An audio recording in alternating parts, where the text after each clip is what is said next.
Hello, my name is Jeff Agee, Chairman and CEO of First Citizens National Bank.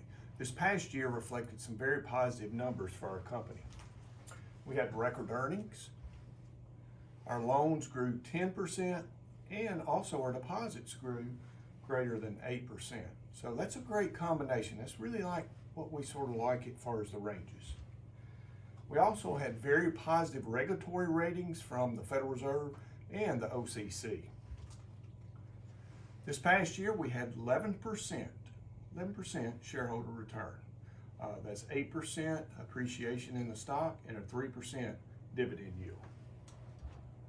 The one thing that sort of stood out from a negative standpoint, and it hit every bank in this country, is our unrealized, I want to restate that, our unrealized bond losses equated to $87 million. But still, even today, with an $87 million write-down, we have $165 million in net capital.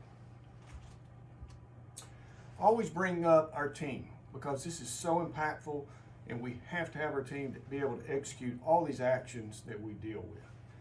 First of all, we have a very strong board of approximately 21 members. Our executive team has been together running this bank for 17 years in a row.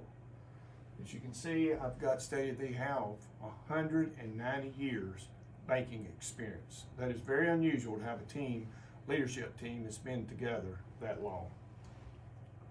We have greater than 300 teammates, and within those teammates, the average tenure is 14 years. That's the reason we're able to do what we do right there. So some of our recognitions from this past year were, we were part of the best banks to work for in the United States. We were number 35. For greater than 10 years, we've been part of that very good list. We've also been part of the Buyer 5-star rating, greater than 10 years. United Way of West Tennessee, again, we were the second largest donor. And for 10 years in a row, we have been in the top 2 giving in their giving group. And there are many others. So 2022, this past year, was a very challenging year for the markets. As you can see, the Dow was off 8.8%. S&P was down 19%. And the big one, NASDAQ, was down 33%. So overall, the markets were hit pretty hard. Inflation landed at 7.1%. And the peak inflationary number was greater than 9% this past year, but it landed again at 7.1%. This stat here is very impactful. In 2022, rates increased 425 basis points. That is the most rapid increase in history. Very impactful to the banks. Some of the headwinds we're dealing with this current year: compliance and regulatory burden. No matter what you read or hear, let me tell you, bankers can sit here and communicate to you and tell you we are all dealing with compliance burden more than we ever have in our careers. There's a war on talent, very challenging right now. We just alluded to rate increases. We're now up to 475 basis points currently.